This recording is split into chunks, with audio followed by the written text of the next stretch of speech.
Hello again, and welcome to session 3 of Healthy Helpings. Just a quick recap of what we covered in session 2. We looked at the food and activity diary again, and the Eat Well guide was introduced to show you what a healthy diet looks like. The importance of an adequate fluid intake was highlighted, as well as thinking about the best drink choices. You were also provided with further information on physical activity, including some of the services that are available to you. We then finished off with looking closely at goal setting. So, how did you get on with the goals you set from session 2?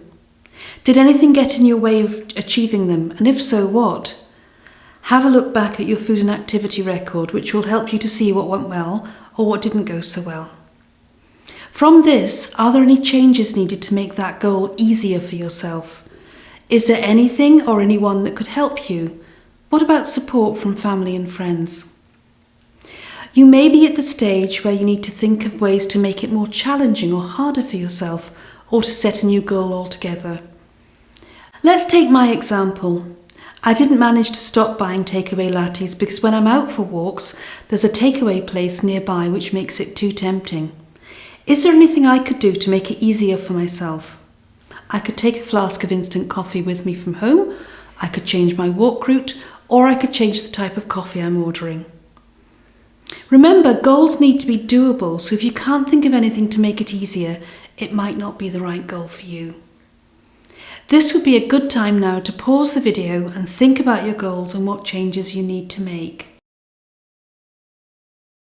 In our session today, we'll be learning about fruits and vegetables, their benefits and how to make healthy choices. We'll then look at physical activity, in particular moderate activity. So you can see from the Eat Well guide, fruits and vegetables should make up roughly a third of our food intake. So why do we need fruit and vegetables?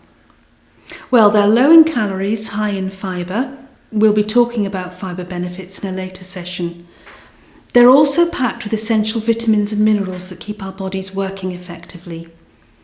We know fruits and vegetables can be protective against cancer and heart disease.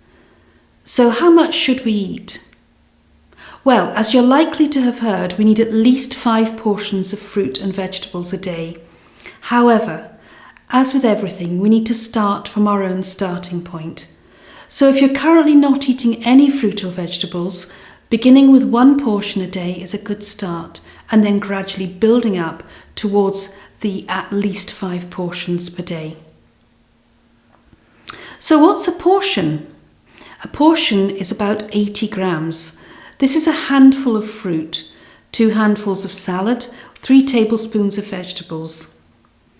A small glass of pure fruit juice, or 150 ml, can also count as a portion, but as you remember from the last session, we'd advise no more than 1 glass per day, because fruit juices are a concentrated source of naturally occurring sugar, which is higher in calories and contains less fibre than eating the actual fruit. Dried fruit could also count as part of our fibre day, but compared to natural fruit, we recommend a smaller portion of 30 grams, a tablespoon or a small handful, and again, no more than 1 portion a day. Like fruit juices, they're high in sugar. They can stick to your teeth, so coupled with the sugar content, increases the risk of tooth decay. As a result of the higher sugar content of fruit juices and dried fruit, we would advise you to have them with meals rather than as snacks in between. If you'd like more information on fruit and vegetable portions, have a look at the BDA food facts on fruit and vegetables within your support material. So, myth or fact? Fresh fruit and vegetables are the better choices. This is a myth. It doesn't really matter whether the fruit or vegetables are fresh, frozen or tinned, just so long as they're eaten. We would suggest you have a variety of types and colours. Think colours of the rainbow. This will ensure the best intake of different vitamins and minerals. With tinned fruit, choose fruit tinned in juice rather than syrup, but if syrup is the only option, drain it off before you eat it. To preserve the vitamin and mineral content, any cooking of the fruit or vegetables should be done in as little water as possible, so try steaming or cooking in the microwave. It's also worth remembering that frozen fruit and vegetables can often have a higher vitamin and mineral content than fresh because they tend to be frozen immediately after picking, which helps to preserve the vitamins and the minerals. Studies have actually shown that vitamin and mineral content of fresh produce can vary depending on when it was picked and how long it's been sitting on the shelf for. Let's think of ways to increase our fruit intake. Try chopping it up to nibble on, adding to breakfast cereals or yogurts, have as a banana sandwich, fruit salad or fruit kebabs. And now let's think of ways to increase our vegetable intake. Try having them in soups, adding them to mince or stews, using them in pasta sauces, having as roast vegetables or raw vegetable sticks for snacking. We are now moving on to physical activity. So how much physical activity do we need? This information guide shows the government recommendations. You will find a web link to this guide within your support materials.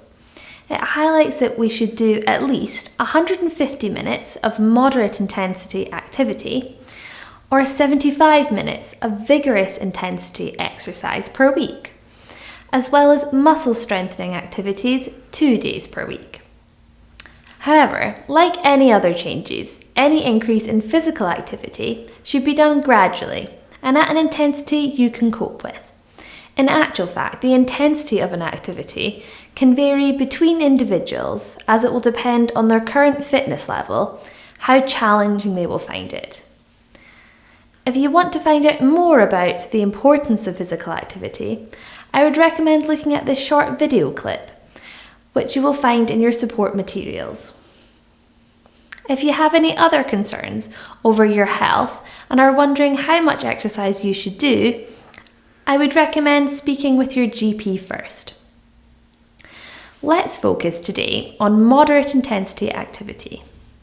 So as we said, the recommendation is at least 150 minutes a week, which is equal to 30 minutes on most days, at least 5 out of 7 days of the week. If you feel you are doing very little physical activity at the moment, this may seem like a lot.